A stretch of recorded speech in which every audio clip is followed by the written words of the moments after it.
Broadcasting from Mega Manila and streaming on the World Wide Web.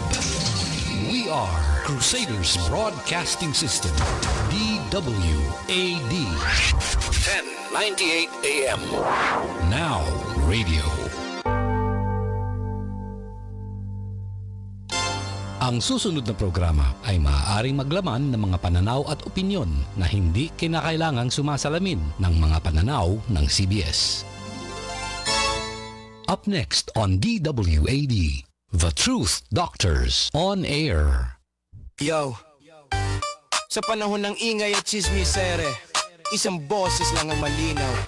The Truth Doctors on Air. Balita'y sinasala, hindi basta inuulit. Sa dami ng kwento, facts lang ang pinipilit. Mabilis ang headline, pero kami maingad. Bawat detalye sinusuri, nililinaw agad. Hindi hype, hindi fake, walang paandar. Katotohanan ng gamot, diretsong standard. Kung gusto mo ng linaw sa gitna ng gulo, dito ka makinig, kami ang resibo. Oh, the truth, balitang totoo, malinaw at fair. Kung we uncover the truth behind the news.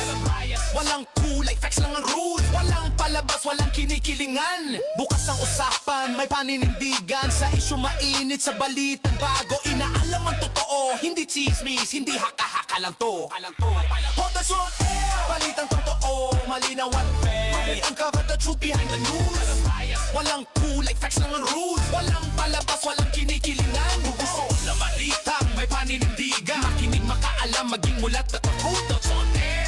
We uncover the truth behind the news. Magandang hapon, mga kababayan. Ito pong inyong lingkod, Dr. J, sa programang The Truth Doctors on Air. Dito lang po sa CBS-TWAD, 1098 kHz sa ating mga talapitan.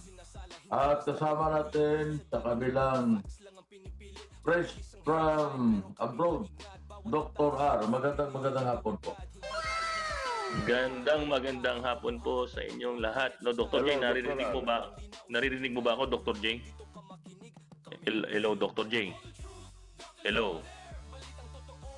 Dr. J. Magandang hapon.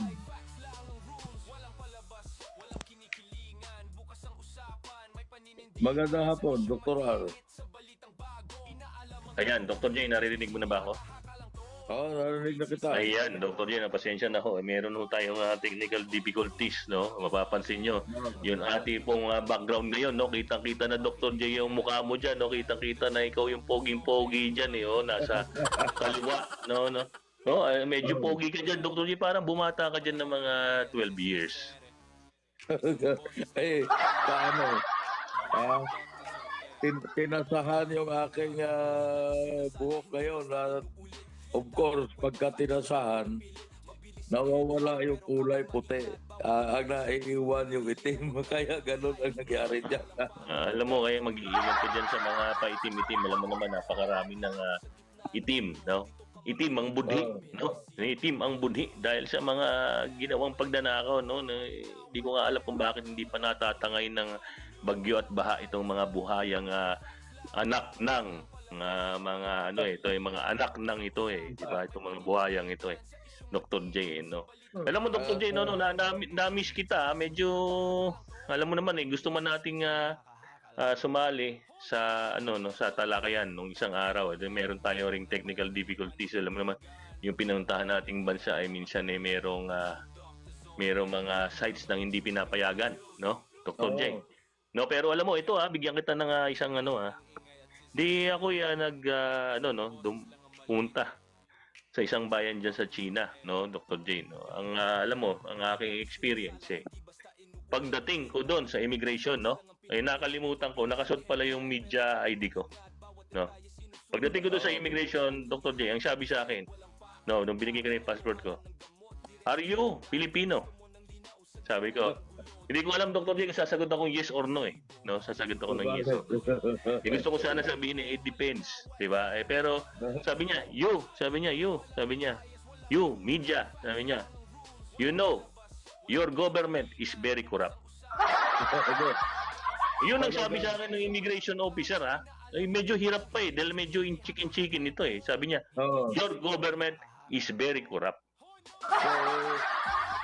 So, ibig sabihin yan, yung ganyang mga sinabi ng mga banyaga, no, yan ay nagpapatunay na kilala na tayo sa buong mundo. Sikat na sikat ang Pilipinas.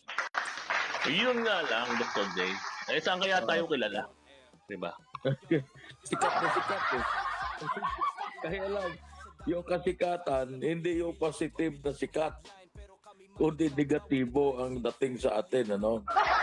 Kasi without batting an eyelash, I would presume na yung kausap mo na immigration, yung tahasang sinabi niya na your government is corrupt, ay talagang it is a reflection na halos maraming tao sa ibang bansa ay alam na ang gobyerno natin sa Pilipinas malaki ang korupsyon.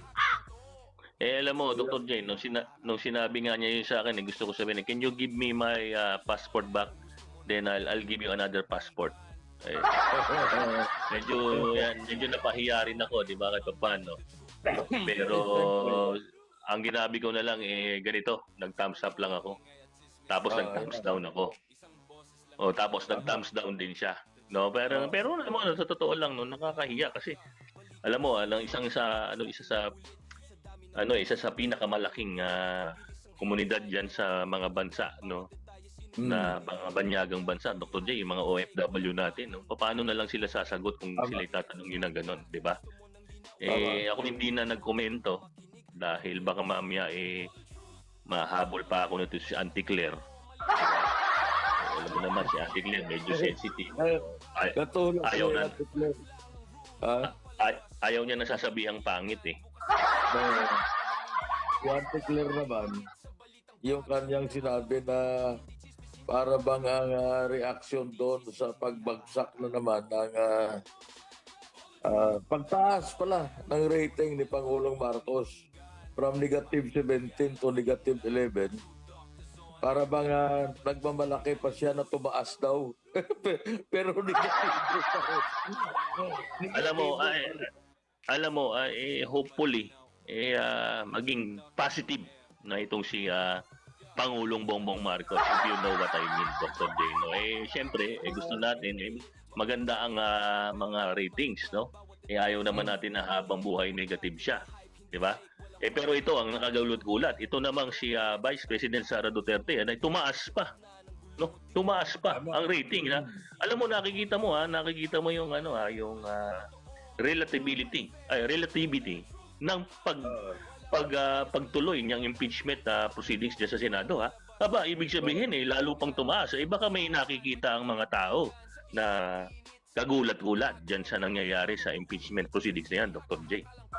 Kasi kung alam mo, yung katulad nga ng kinikwento ko na nagulat ako doon sa isang kausap ko na kaibigan ko na anti-Duterte na tao, tsaka pro-BBM siya. Pero ang kanyang reaksyon sa ngayon dismayado siya na bakit nakafocus sa impeachment ang usapan. Samantala maraming mga napangalanan na mga involved sa flood control scam at ang inaantay nila kung ano ang gagawin ng ating ombudsman na aksyon. At sabi pa nga niya sa akin sabi niya, alam mo, hindi ko binoto yung si Marcolita. Pero bakit siya kung sino pa yung naglabas ng mga issue na yan, siya pa ngayon ang kinukulong. So yan ang reaksyon sa isang tao na alam ko na siya ay talagang alam mo, ayaw talaga kay Duterte, kay President Duterte at kay Sara. Pero kita mo yung reaksyon nila ngayon na parang nagtatanong. At kahit mga tricycle driver na nakakausap ko, dahil may marami tayong kaibigan na kinakausap, ganyan din ang kanilang observation. Bakit impeachment ang focus? Bakit hindi yung mga nagnakaw sa kaban ng bayan? So yun ang question ngayon ng marami sa atin at kahit siguro mag-survey sila, yun ang malalaman nila sa ground, no, o sa lupa. Kasi alam mo, ang iba dyan, di naman nagsusurvey yan sa kwan eh. At yun ay, pag kinausap nila, yun ang sentimiento, no? That is a significant portion of the population na ganyan ngayon ang sentimiento. Bakit impeachment? At ang isa pa na reklamo, Dr. R, ang laki ng gastos pala dyan sa impeachment na yan. 2.5 billion pesos ang nakalaan na pundo para sa impeachment. Nako, isa na ginamit na lang natin sa healthcare services dahil marami po. Marami sa atin ang nahihirapan, no, makakuha ng tamang atensyon. Oo, at serbisyo diyan na sa mga public hospitals natin, no. Nangyayari kasi, 'di ba, imbis na ikay pumupunta ron para magpagamot, parang nakalubog na yung kalahating katawan mo sa hukay dahil hindi ka mabigyan ng tamang serbisyo dahil na rin siyempre siguro sa kakulangan sa pondo, no? Pero alam mo, totoo yung sinasabi mo, no? Talagang maraming nagpapahiwatig na sila'y naniniwala na hindi na papanahon at nag-asa-aksay lang tayo ng pera dito sa impeachment proceedings na ito, Dr. J. Ako, kung akong tatanungin mo, nung nandun ako sa kabilang ibayo, nanonood pa rin ako ng impeachment proceedings, no?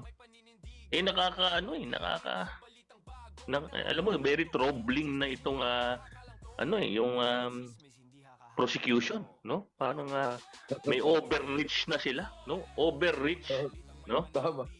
Dapat alam mo, kaya siguro nakikita ng taong bayan, anong ginagawa nitong prosecution? Dr. J, di ba? Gusto nila utusan ngayon ang Senado na isampina itong mga bank records, di ba? Yun ang parang yun ang overreach na nila eh. Na parang kung pwede lang sila magsampina, ay gagawin nila. Pero nakakalimutan nila na may tinatawag tayong due process. Di ba? Sa Bill of Rights natin, nakalagay dyan.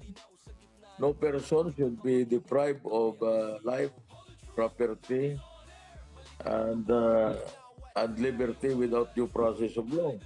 So ito ngayon, alam mo, kung napanood po natin yan, magaling na mangisda itong nangingisda na lang sila. Yun ang dyan eh. Kasi alam mo, pag binasa natin yung mga wala silang ebidensya, doktoral. Kasi sinasabi nila, dapat maglabas ng ebidensya yung kampo ni Vice President Sara Duterte. Ang punto diyan, doktoral, sa batas, kung sino nag-aakusa, sila dapat maglabas ng ebidensya. Hindi yung inaakusahan ang maglalabas ng ebidensya. Ilalabas ba ni Sara Duterte, ito yung baril na gagamitin namin sa pagpatay sa kayo. Bumbutar ko. Hindi ba yan? Na sila maglalabas ng ebidensya. So yan ay parang hindi mga abogadong Batikan. There are so many lawyers, no? May Batikan at mayroong hindi Batikan.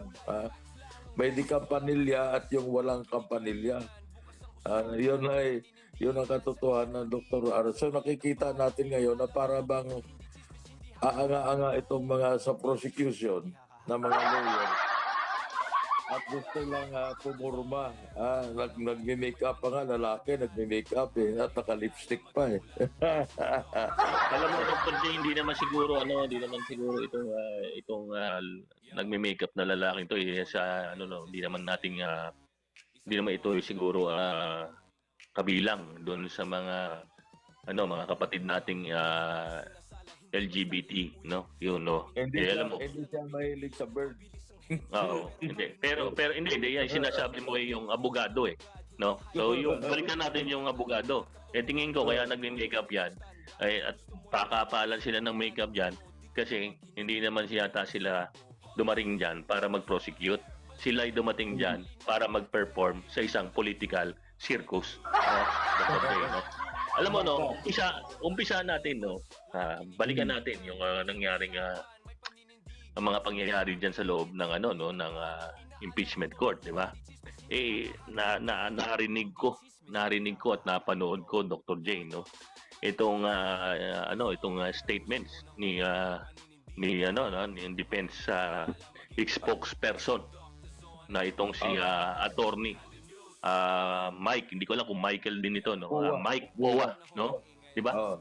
Meron siyang diniliver na argumento na clearly constitutional, 'di ba? 'Di ba? Tapos ang sabi niya, no? And I quote, sabi niya, when a subpoena becomes oppressive and is issued merely in the hope that something incriminating will surface, 'di ba? It ceases to be an instrument of justice. Tama nga naman. Ang sabi pa niya, that's the core issue here. Listeners, the prosecution, yan yung sabi niya, no? So, ibig sabihin, ang core issue nito, di ba? Yung mga prosecution, lumalabas, gusto lang halukayin ang pribadong buhay nitong si Vice President Sara Duterte, no?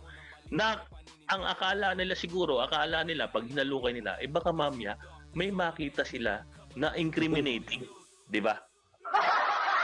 Ang word yan, baka may matisod. Hindi yun. Ayun. Kasi yung paghahanap, kuminsan, wala eh. Pero natisod siya. Baka mamaya nakatisod siya ng ebidensya. Pero tama itong si Atty. Poa na hindi dapat, kailangan ang nag-aakusa pa rin ang magpakita ng ebidensya. Hindi ho yung sabina nila ang records at doon sila hahalukay ngayon ng ibabato nila na ebidensya laban sa kay Sara Duterte, ano? Kasi ito article Article 1 at article yung unexplained wealth siguro ang kanilang hinahanapan ng ebidensya, kaya gusto nila yung bank records dahil wala silang makita na ebidensya laban sa available sa labas na laban sa mag-asawang Carpio at Sara, no? At Mans Carpio. Ito yung kaya itong si Atty. Poa, ganyan ang kanyang sinabi dahil malinaw na parang mayroong nangingisda itong sila, lalo na itong si Shildyok, no, Dr. R. Alam mo, yun na nga, no, kasi isipin mo, ito namang si Mans Carpio ay wala namang kahit anong posisyon sa gobyerno. So siya ay isang abogado, siya ay isang pribadong abogado, no? At tapos dahil siya ay legal na ikinasal dito kay Vice President Sara Duterte, pati yung sa kanya gusto niyong halukayin, di ba? Gusto niyong halukayin. Ano ba ang gusto niyong halukayin? Si Tweety Bird, di ba? Si Tweety Bird yata ang gusto halukayin itong isang senador na ito, di ba? Mahilig sa Tweety Bird to senador Pero alam mo, gusto nilang halukayin. Sa totoo lang private ho yan na individual, Dr. J, di ba? Nakakatakot yan kasi parang na yan parang invasion na yan ng privacy ng pamilya ng pamilya ng Vice Presidente, Dr. J, di ba? Tapos isa pa nakakaano nito, di ba? Ano bang nangyari doon sa BIR box na yun, Dr. J? Hindi, maliwanag yung BIR box. Hindi mo pwede buksan yan without any court order. Or they should request the President of the Philippines to give authorization to open the tax record ng any individual, any Filipino citizen. Now, ito ang nailagay nila ngayon ito sa alanganin ng Presidente. Pag tinignan natin yan, dahil yun ang batas Kung sila ihingi ng authorization from the President at pinayagan sila ng Presidente, ibig sabihin na ang Presidente may pakialam sa impeachment ng the second highest official of the land, no? Kasi kailangan dito sa mga ganitong impeachment, presumably, Dr. R, na ang Pangulo ng bayan natin ay siya po ay neutral. To maintain ng kanyang neutrality na wala siyang pakialam sa sinasabi naman niya, na wala siyang pakialam diyan sa impeachment na yan, at ang may pakana niyan, of course, ang Congress, yung House of Representatives, Dr. R. So Alam mo, ngayon, in the court order, hindi nila mabubuksan yan, Dr. R. Alam mo, ito yata ang itong malupit na isa sa prosecutor, itong si Chelly. Chel ba? Chel o Chelly? Chel Joke, no? Shield Rabbit Joke, no? Ay, ano ang pangalan? Sure Rabbit? Ano? Shield Rabbit. Basta Shell Joke, no? Shell yata. No, Shell o Chel. O no, Chel Joke, no? Di ba? Di ba? Parang ang gusto niya nitong si congressman ba ito? No? Congressman Chel Jokno, gusto niya, ang lakas-lakas niya, marami siyang power para halukain yung mga private na financial records na yan, no? At parang narinig ko pa, sinasite pa yata niya yung impeachment niya, yung dating Justice Corona. Oh, pero iba yan, tungkol niya, iba eh. Medyo malayo kasi yung no? Malayo yung may kaibahan ang nangyayaring impeachment ngayon, no, laban kay Vice President Sara Duterte, no. Di ba, kaya lang ang problema kasi diyan, Dr. J, ibig sabihin kahit wala siyang solid na ebidensya itong si Chelly Jokno, no, si Chel Jokno, di ba? Bugs Bunny. Bugs Bunny ba? Natatawa tuloy ako. Si Congressman Chel Jokno, no? Ang ibig sabihin, kahit walang ebidensya, pwedeng buksan ng gobyerno ang iyong mga records o ang records ng iyong asawa, Dr. J, o yung mga iba mo pang naging asawa, kung meron man, no? O, di ba? Tapos, titingnan niya, Dr. J, kung ilan yung mga pinapadalan mo ng child support. Di ba? Kung ganyan, Dr. J, ang tawag dyan, kahit ikaw aangal ka, hindi due process yan. Kung bubuksan nila yung record ko sa naging asawa ko, pagdating siguro sa number 15, magsasawa na sila, sabi nila, wag na lang natin. So, itong si Bugs Bunny, naghahanap talaga ito. Alam mo yung Bugs Bunny, di ba? Nung maliit ka pa, yun ang madalas mo pinapanood, si Bugs Bunny. Yun, no? Favorite natin yan. Favorite ko. So yan, si Chill Bugs Bunny, Jokno, hindi ito domine ba? Ito, inaano lang natin para matandaan ng taong bayan kung ano itsura ni Chill Jokno. Kamukha siya ni Bugs Bunny. Anyway, alam mo, sabi nga, si Bugs Bunny marunong mangisda, doktoran. Nakita mo si Bugs Bunny? Parang hindi marunong mangisda to si Bugs Bunny, di ba? Parang nalatandaan ko sa kanya di ba? What's up, Doc? Di ba? Yun lang si Bugs Bunny, Dr. J, di ba? At saka yung kanyang padalas pagkain ng carrots, di ba? Yun lang ata noon kumakain ng carrots But anyway, itong si Sel Jokno, alam mo ito, pag tinignan natin as an ordinary citizen na magmamasid dito sa nangyari, wala ba silang, Dr. R, ito katanungan ko lang, wala ba silang ebidensya? Ayun, alam mo, Dr. J, no, kasi katila naalala ko ito si Congressman Chelly Jokno, no? Parang may mga binanggit pa yata siya, di umano, na mga numero. Merong mga 208 million, merong, nag-intensify ang mga numero sinasabi niya Pero alam mo, ang mapapansin mo doon, Dr. J, parang di umano, hindi niya man sinabing mga illegal transaction nito. Di ba? So, ibig sabihin, hindi rin niya sinabi na connected dito sa isang krimen o criminal, may criminal ba na aspeto. So, anong ibig sabihin no, para sa ating mga tagapakinig, di ba? Ibig sabihin, alam mo, kung ako nasa pwesto noon, no? Tapos bato lang ako ng bato, sasabihin ko si Jake, meron 200 million, si Jake, may Land Cruiser, si Jake, meron ganito. Pero hindi ko naman sinabi na nakuha mo yun sa illegal na gawain. O di ba, Tama. ibig sabihin, ang gagawin ko lang, ginagawa lang kita ng chismis, di ba? Para pag chismisan ka ng tao. Di ba? Ano ho ba to? Ako yung natatanong ko lang, no? Ang aking opinion, Dr. J, wala silang matibay na ebidensya. Aba, si Man Scarpio, pribadong tao ito eh. Hindi mo naman ito, wala namang kaso laban sa kanya. Ang ini-impeach ninyo, ang Vice President, ang asawa niya.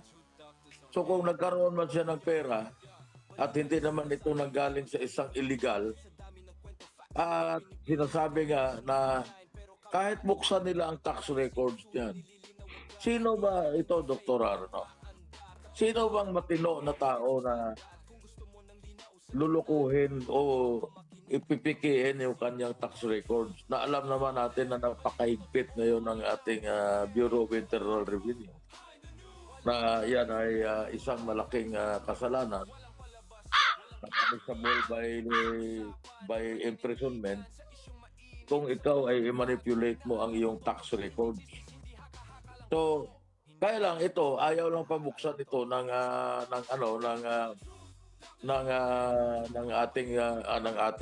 depensa out of the principle na si Man Scarpio, they are insisting na is a private person na hindi siya dapat kasama dito sa kaso ng impeachment. Diyan ang maliwanag.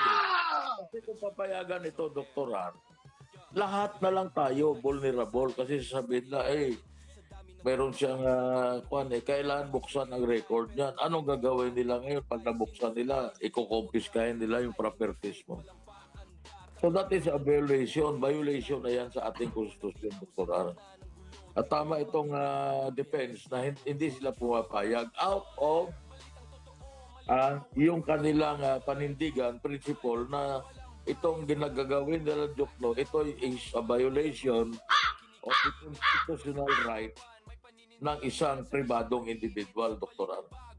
Alam mo, yun na nga, Dr. J, no? Kaya ako, kapag napanood ko, parang iniisip ko, nasasayang ang oras na pinapanood ng sambayan ng Pilipino sa ginagawa nila to. Ako, ang aking opinion, ito lamang po ay isang political circus, no?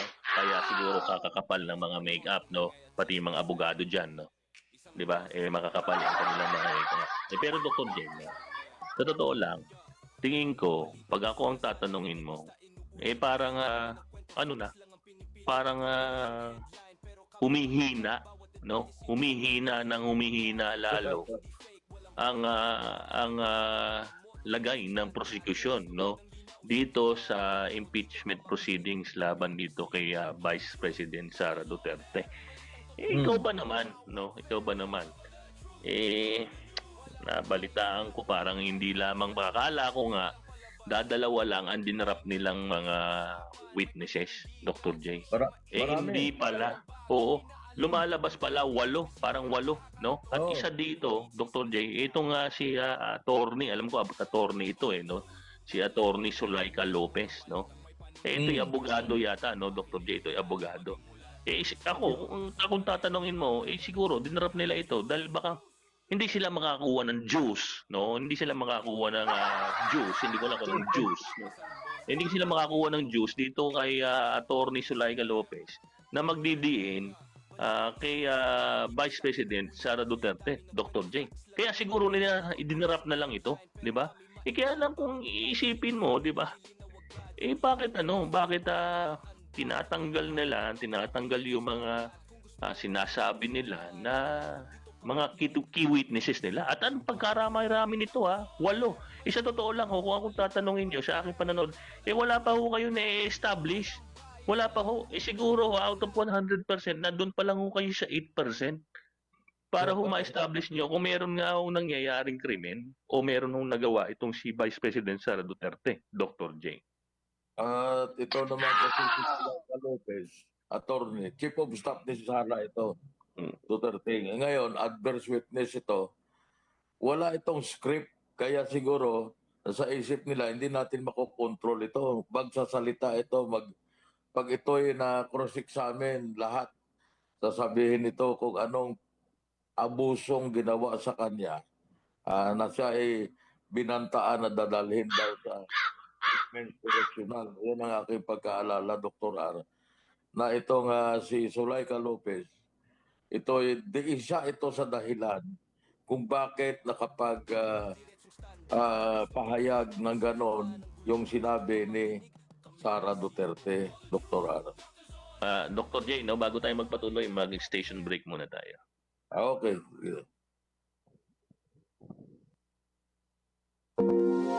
Broadcasting from Mega Manila and streaming on the World Wide Web. We are Crusaders Broadcasting System, DWAD. 1098 AM. Now radio. Ang oras po, alas 2:31 ng hapon. At nakikinig kayo sa programang The Truth Doctors on Air. Dito lang po sa CBS TWD, 1098 kHz sa inyong mga talapitan. Dr. R, so ano ngayon ang ano natin? Alam mo, Dr. J, nakakalungkot parang sayang sana kung hindi na lang ito ginamit sa healthcare, binigyan niyo ho ng wag naman na ayuda lagi ng assistance, no, para makapaghanap buhay yung mga hirap na nating kababayan. Napakalaki ng 2 billion, no, Dr. J, napakaraming napakaraming business na ma-establish na kahit mga, alam mo yung mga small enterprise, no? Kung ito itinulong natin sa damakmak na mga Pilipino na nahihirapan, lalong-lalo na sa panahon ngayon, no? Lalong-lalo na may mga kalamidad. Alam nyo, ang problema natin, Dr. J, ayuda tayo ng ayuda, mas maganda siguro imbis na turuan daw nating mangisda, di ba? Yung wag mo daw bigyan ng isda, kundi turuan mo mangisda. Kaya lang ho, ang problema ho, habang gusto ho nating gawin ito na ang mga mamamayang Pilipino ay tulungan nating mangisda at wag lang basta bigyan ng isda. Ito naman ho mga prosecutors, nangingisda araw-araw. Tama. Lalo na si Bugs Bunny kasi sinasabi niya nga na at itong mismo si Kapunan, ang sinasabi niya na wala pa daw siya nakikita na nag-present ng ebidensya ang defense. Kaya nga ang tanong dyan ito ba magagaling na abogado? To dahil sa pagkaalam natin, pag nag-akusa ka, ikaw ang magpakita ng ebidensya. So yun hindi ko alam, Dr. R, kung anong nasa isip nito at yung sinasabi pa nga, di ba nagkaroon pa sila ng balitaktakan ni Ping Lacson na yung pinag-usapan na yung bird.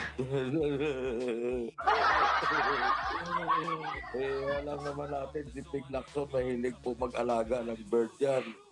So, siguro si Atty. Kapunan, gusto niya rin siguro magkaroon ng bird, Dr. R. Basta ako, Dr. J, alam mo, I don't tweet about birds, di ba? But somebody eats that witty bird. Di ba? Dr. J, no, ito, nabanggit mo itong si Atty. Kapunan, medyo napabigla ako nung nabasa ko yung kanyang statement na di umano, no? Nabasa ko lang ito, parang infographic lang ito. Sinasabi niya sa iyo ngayon, Dr. J, no, kailangan ko ng sagot mo. Ang sabi ni Atty. Kapunan, hate us, di ba? We're okay, di ba? With you. We are hating us because I can assure you that at the end, Dr. J, you will love me. Ano masasabi mo? Akala na siguro may asim pa siya. Ha? Kung ako tatalong niya, I will love her. Hindi na. Hindi naman yata. Tuyot na kamyas. Oy, masarap yan siya, ano ba yung tinulutan? Yung sinaing na tulingan, Dr. Dish, yung pinatuyo na kamyas, no? Pero sa totoo lang, hindi naman yata ito ang sinasabi nitong si Atty. Kapunan. Tungkol naman yata ito sa kaso. Hindi yung hate us. Hindi naman ito sinasabi na parang sinasabi niya sa iyo na you will love me, no? You will love us. Sinasabi niya pagkatapos daw ng lahat ng mga tinatalakay dyan sa impeachment proceedings, no? Hindi naman yan personal, Dr. J. I'm sure itong si Atty. Kapunan, ano na to ito well-made na abogada, di ba? Kaya hindi naman. Tsaka wala rin siya sigurong balak na mahalin ka, Dr. J. So ako, Atty. Kapunan, mea culpa. Pero nasa nabanggit ko na tuyot na talo ka tuyot na kamyas Hindi Pero kasi- hindi yan mali yung mali yung analogy ng ng kanyang kasi statement. yung ating pagkaintindi Oo. mea culpa kasi Oo, pero alam mo, doon naman tutugtog na 'di ba? Parang 'di ba? Naalala ko tong si meron din ako nabasa na parang infographic na di umano itong si Congressman na Edgar Erice. Alam mo, yung kaibigan natin yan. No? Ang sabi niya, that yung threat daw na nangyari naman talaga is stupid, 'di ba? Pero made out of extreme anger, 'di ba? So kung sabi niya ba, mas tanga yung maniniwala sa ganitong pagbabanta. Ako sa totoo lang hindi ako naniniwala doon nung pinapanood ko yung video nitong si Vice President Sara Duterte. Hindi ako naniniwala na ito isang grave threat, Dr. J. 'Di ba? Hindi ako naniniwala kasi ako minsan rin sinasabi ko Dr. J, pag hindi mo ginawa 'yan, 'di ba? Pag hindi mo ginawa, 'di ba? Pag hindi mo ginawa 'yan, isusumbong kita, 'di ba? Sa asawa mo. Di ba grave threat 'yun? Di ba? Grave threat ba 'yun? Kaya lang sino naman maniniwala? 'Di ba? Lalo na kung ang asawa mo tigre. Kaya nga. Alam mo yun, pag ang asawa mo tigre na tuwing uuwi ka, may itak na nahawak na sos. Pero alam mo, Dr. Hindi natapos doon yung sinabi nitong si Congressman Erice. Ang sabi niya, katulad nung sinasabi natin kanina pa, no? Sabi niya, sayang ang panahon. Sinabi natin yan, sayang yung ginugugol ng taong bayan sa panonood 'Di ba? Sayang ang panahon. Sabi niya, sayang ang pera ng taong bayan. Abay, totoo yan. 'Di ba? Sabi nga po namin yung 2 billion ba yan? 2.5 billion. Doesn't matter. Kahit pisong duling yan na galing sa buwis ng bawat mamamayang Pilipino. Aba, ibig sabihin, kung wala naman pala tayong nararating, tapos nangingisda pa tayo na nangingisda dyan para lang sakali meron tayong matisod no, na 'di ba, na aligi ng alimango habang naglalakad sila at nangingisda, Dr. J. Sinaksaya lang natin yung pera ng taong bayan. Di ba? Wala na ba talaga yung kakahihiyan sa mga balat ninyo? Di ba? Ganito kasi yan, Dr. Arno, na may napanood ako kanina na interview sa isang sa YouTube, SMNI. At yung isang nagbibigay sila ng estimate kung magkano ang ginagastos ng pamahalaan ng taong bayan kada araw. 25 million pesos pala yan, Dr. Arno. 25 million pesos kada araw. So, ibig sabihin kung 6 days na yan, di meron na tayong 300 million, 150 million, no? Dr. J. 25 million pesos pala yan ang estimate nila. Every day, lahat ng gastos, mga security, pagkain, lahat-lahat. So that is 25 million na sa walang katuturan na isang political exercise. Sabi natin, political exercise na talaga naman alam natin ang layunin na itong si pangalawang Pangulong Duterte ay ma-disqualify na hindi makatakbo sa 2028. Yun naman ang purpose yan, Dr. Al. Wala namang iba. Yun na nga. Yun ang nakakalungkot, no? Nakakalungkot yung kung akin sa amin lamang po para ho kasi naaaksaya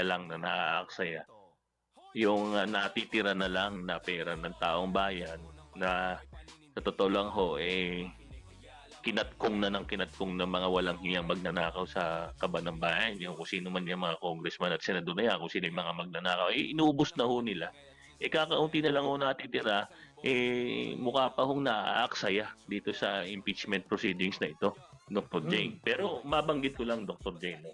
Maiwan ko tong impeachment proceedings. Alam naman natin to na Okay.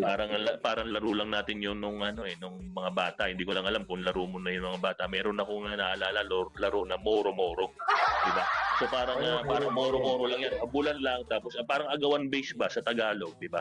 Moro-Moro. O di ba? Parang ganun lang ang nangyayari. Pero nabanggit mo kanina Duterte. No, Duterte. Naalala ko tuloy, Dr. J, kailan lamang, no? Hindi ko lang alam. Alam ko, ngayon linggo lang ito nangyari. O, tama, ngayon linggo lang yata. Na parang nag-anunsyo, no? Itong si US Secretary of State, no? Si Marco Rubio. O Marco Rubio, di ba? Naglabas sila ng statement, di ba?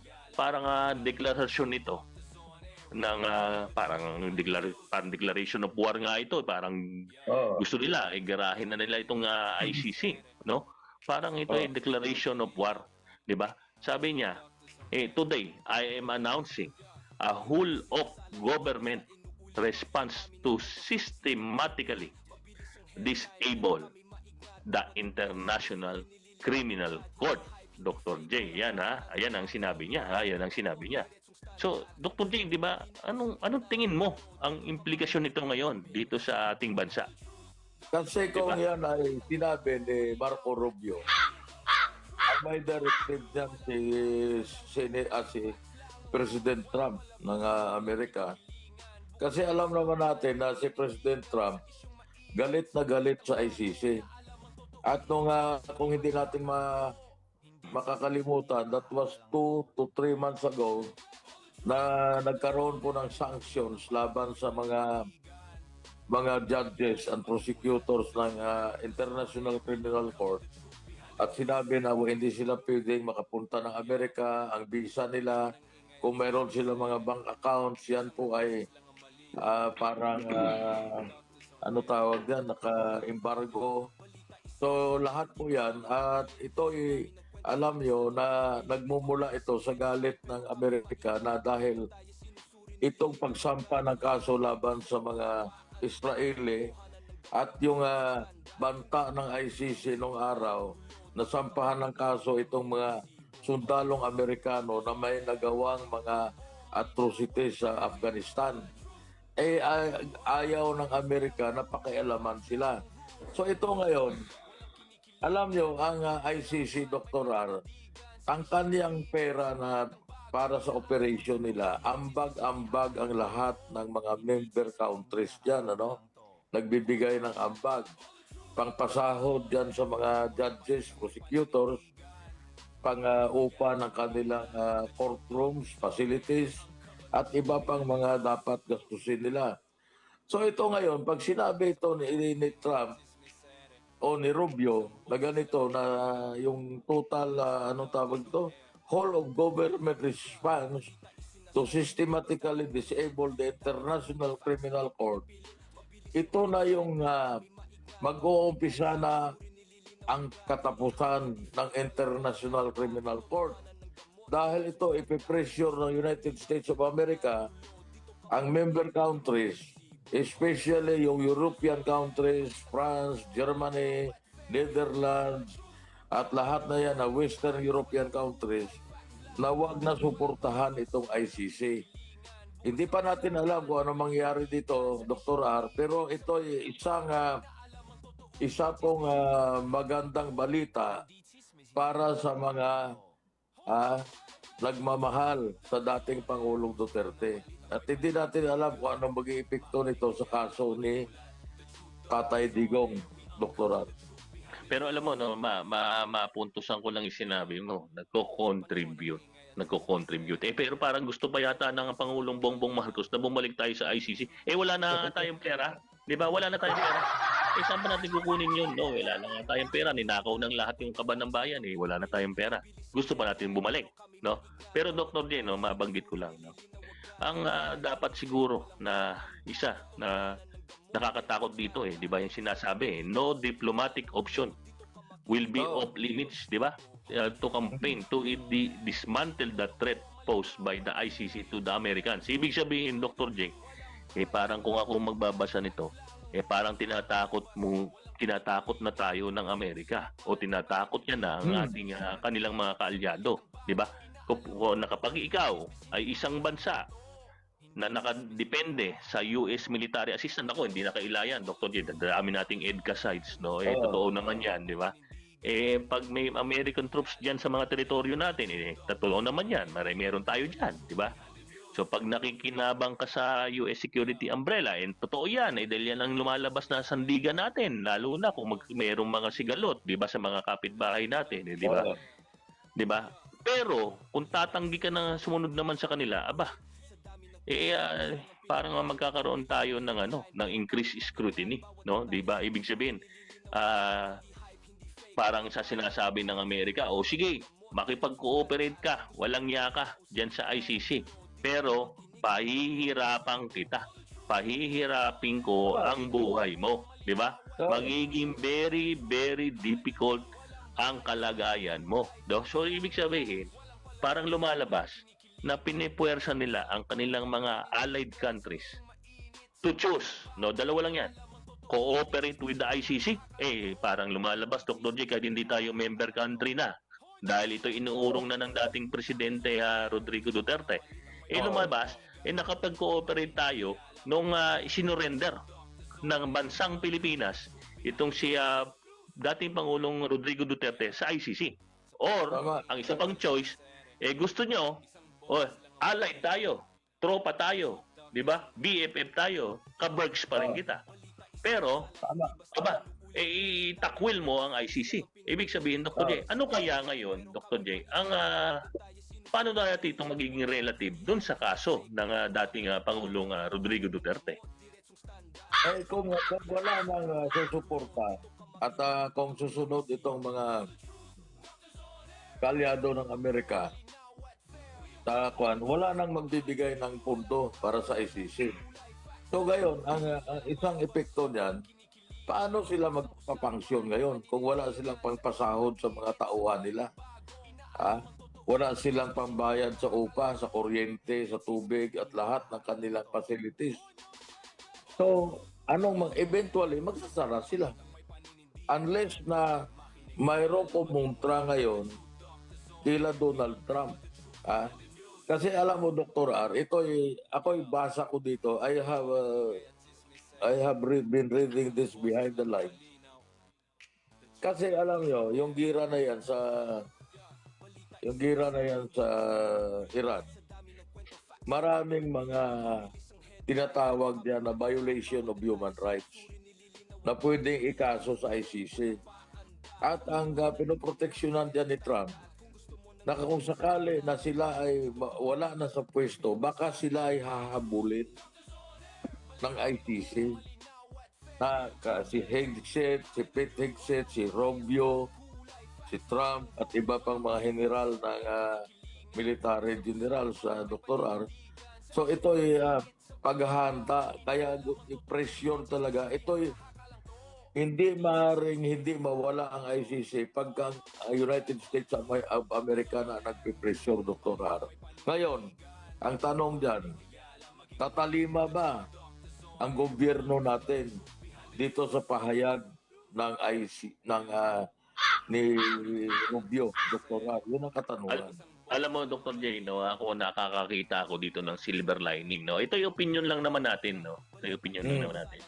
Parang nakakakita tayo ngayon ng oportunidad, para sa ating gobyerno o para kay mahal na Pangulong Bongbong Marcos, di ba? Nang perfecto itong cover, Dr. J, isa ang aking opinion, perfect cover ito ng paglabas dito sa sigalot sa usapin ng ICC, at ang pagka-surrender dito kay dating Pangulong Bongbong Marcos, di ba? Kasi di ba ang US US na mismo nagsasabi, huwag kayong makipag-cooperate sa ICC, di ba? So ngayon, kung gustong protektahan ngayon ng Pangulong Bongbong Marcos, aking opinion lamang itong si dating Pangulong Rodrigo Duterte, sinasabi naman niya hindi naman talaga siya ang lumalabas na nag-surrender dito kay dating Pangulong Bongbong Marcos. Kailangan tayo nakipagtulungan lamang sa Interpol, di ba? Yun ang aking pagkatanda. Maging honest po tayo, no? Politically, no, aking tingin, magiging wise sa kalagayan ng ating Pangulong Bongbong Marcos na gawin no, na ipabalik itong si dating Pangulong Rodrigo Duterte, 'di ba? At least Dr. J, no, lumalabas ngayon in timing kasi tingin ko halaga ng timing, no, ang aking opinion dito, 'di ba? Pwede rin naman niya sabihin kung ako si Pangulong Bongbong Marcos ngayon, kung aking opinion, pwede niya namang sabihin siguro na, kaya lang gusto ho talaga kasi ng ating closest ally na ang Estados Unidos na wag ho tayo makipag-cooperate, di ba? Sa ICC. At ang ICC ay isang threat sa ating soberenya, di ba? So ngayon, sasabihin mangyayari tayo mag-agree sa kanilang assessment. Naman napakahirap kasi ng kalagayan sa totoo lang ng ating gobyerno kung tayo hindi makikipag-cooperate ngayon dito sa foreign power na Estados Unidos na lumalabas na closest ally natin, di ba? So parang lumalabas na lang, di ba? Parang silver lining, di ba? Parang oops, teka lang.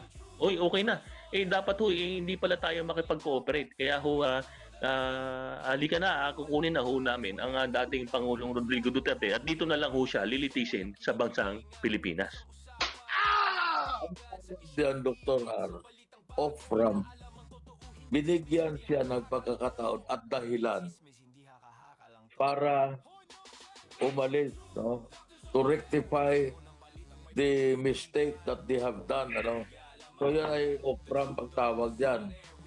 Nagkaroon ka ngayon ng pintuan na kung saan aatras ka ngayon na hindi ka mapahiya.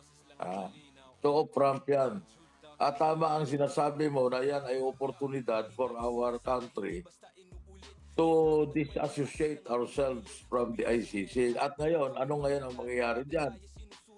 Pagka wala ng cooperation tayo, sino ngayon ang mga dadalhin nila doon na magti-testify against dating Pangulong Duterte, Dr. R? Mawawala na rin yan. So ano gagawin ngayon kung walang testigo? Dismiss. Totoo yan. Alam mo Dr. J, sa totoo lang, di ba? Medyo kung ako ang tatanungin mo, medyo may sensitivity ang sitwasyon ng ating Pangulong Bongbong Marcos, no? Ngayon mismo, di ba? Meron siyang way out lumalabas kung gagamitin natin ito, di ba? Kasi alam mo yung ICC naman wala naman mga baril yan, wala naman mga army yan, wala naman talagang kapangyarihan yan, 'di ba, mag-aresto Umaasa lang naman yan, sinasabi mo na nga kanina, sa goodwill na lang yan at cooperation ng mga member countries na kasalukuyan ay nananatili na nakikipag-cooperate sa kanila, 'di ba? Pero kung ayaw talaga ng isang bansa, katulad na lang ng Estados Unidos o kung tayo man, kung ayaw natin talaga, wala naman talagang malagawa ang ICC kung ayaw natin makipag-cooperate sa kanila. Di ba? Kaya nga siguro nag-impose ng sanctions ang Estados Unidos, Dr. J, para protektahan nila yung mga mismong mamamayan nila, di ba? Para doon rin siguro, tama nga naman, doon litisin yung mga nagkakamali at lumalabag sa batas sa kanilang tingin ay lumalabag sa batas, meron silang kakayahan na litisin doon. Bakit hindi naman tayo, 'di ba, dito sa Pilipinas? Kaya alam mo, tingin ko talaga ito silver lining para sa ating Pangulong Bongbong Marcos kasi baka nga biglang tumaas ang ratings niya 'di ba? Dr. Ako naniniwala ako, baka biglang tumaas ang ratings niya, hindi na maging negative. 'Di ba? Kasi kung ako, akin lamang po opinion to, kung iniisip ng tao na ikaw ang nagpadala dito kay dating Pangulong Bongbong Marcos at ngayon sasabihin mo siguro na teka lang ho, yun ho mismo nga Estados Unidos sa ating closest ally, foreign power says that the ICC is a threat to the sovereignty of the United States. Di dapat parang teka lang, at sinasabi pa ng Estados Unidos, sabay magsasanction namin yung aming mga allied states kung hindi sila susunod sa resist sa ginagawa ng International Criminal Court. Kasi kung ako ang kalaban ni PRRD, Dr. J, alika na dito, bumalik ka na dito. Baka tumaas ang rating ko di ba? Opinion ko lang naman yan, opinion lang natin yan. Tama. Pero tingin ko, pagkakataon na ito. Tama ka, dahil katulad yan ngayon, sinabi yan ni Marco Rubio kahapon, at yan siguro may official communication na pinadala sa ating ambasador sa United States of America at sa ating head ng Department of Foreign Affairs sa Pilipinas, no? Directive or ang stand ng United States against the ICC. So ngayon, it is up to our government now to comply with the whatever kung anong sinabi ni Marco Rubio, Pero alam naman natin, the most powerful country in the world is the United States of America. So tayo kalyado natin. At tayo, dependent tayo sa mga military supplies na iba na binibigay sa atin na libre. At hindi lang yan, yung ugnayan natin sa negosyo ay maganda pa rin ang ugnayan natin dahil isa naman sa trading partner natin ang United States of America. So ngayon, ano ang kanilang pipiliin? To continue with the persecution of Duterte sa Hague or to comply with the diplomatic request of the United States of America sa Pilipinas, wag kayo never cooperate with the ICC. Ano kaya pipiliin nila, Dr. Har? Kung ako naman di ba? Kung napakalaki ng nakukuwang suporta lalo na sa seguridad, Dr. J, parang ikaw ba, di ba, parang tayong dalawa, kung kung may mga lakad, pinapadalan mo ako ng mga bodyguard, tapos ang request mo lang ibili kita ng bibingka doon sa night market, tapos hindi ko pa gagawin. Paano kung i-pull out mo yung seguridad na ibinibigay mo sa akin, yung driver, yung bodyguard, di ba? So, matetegi ako tuloy niyan, di ba? So, ibig sabihin, alam mo, Dr. J, iniisip ko lang, noong 2019, di ba? Nag-pull out itong yung matandang Duterte, di ba? Alam natin, yung si dating Pangulong Rodrigo Duterte. Tingin ko kasi nakita niya talaga itong ICC, doubles, baka hindi nga lang double standard dito di ba? Baka triple, quadruple, hindi ko alam kung susunod pa doon, di ba? Full standard itong ICC, di ba? Ibig sabihin, nung nakita niya ito, ang ginawa lang po na naman niya, kaya po siya humiwalay dito, ay pinoprotektahan lang po niya yung ating soberenya bilang isang bansa, di ba? Saka isa pa, Dr. J, ang akin lamang dyan, akin ang pupuntusan ko dyan, ang mga korte ho natin ay gumagana. Bakit? Napakulong nga si Senator Jinggoy Estrada. Napakulong nga si Senator Marcoleta. Okay. Di ba? Napakulong. Dahil ang mabilis Ang bilis Napakulong itong ating kaibigan si Mike Defensor. Di ba? Ibig sabihin, gumagana ho ang korte. Meron pa nga expedite Wala rin tayong oras at naalala ko yung bibingka. Magpaalam na tayo, Dr. Har. Basta magkita-kita ho ulit tayo sa susunod na Lunes. Dito pa rin sa programa natin, The Truth Doctors on Air. Tayo ay magmatsyag at alam niyo ho ang katotohanan sa likod ng mga balita. Patuloy ho namin kayong gagabayan. Ito po uli si Dr. R. Maraming salamat po. At ako'y mahilig sa gata, sa bibingka na may hiwa na may gata. maraming salamat at magandang hapon po sa inyo lahat. Yo! Sa panahon ng ingay